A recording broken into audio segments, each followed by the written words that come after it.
বৃষ্টি তুমি, বৃষ্টি হয়ে এলে তুমি, শুকনো মাটি আমি। মনের সকল ইচ্ছে দিয়ে তোমায় বুকে টানি। তোমার ছোঁয়ায় জুড়িয়ে গেল এত দিনের জ্বালা। মলিন মনের দেওয়ালগুলোর সেজে ওঠার পালা।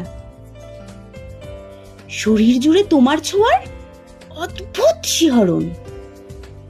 ভালো লাগার মোহের মাঝে তবুও মন কেমন। তোমার আশায় থাকি বসে, তাই তো এত টান। তোমায় পেলে বাধ্যে থাকি ফিরে পাওয়ার গান। বৃষ্টি তুমি রোজ এসো না, মাঝে মাঝেই এসো। চমকে দিয়ে এসে আমায় এমনি ভালোবেসো। কলমে দেবজিৎ চ্যাটার্জি, কণ্ঠে রিয়াঙ্কা ঘোষ।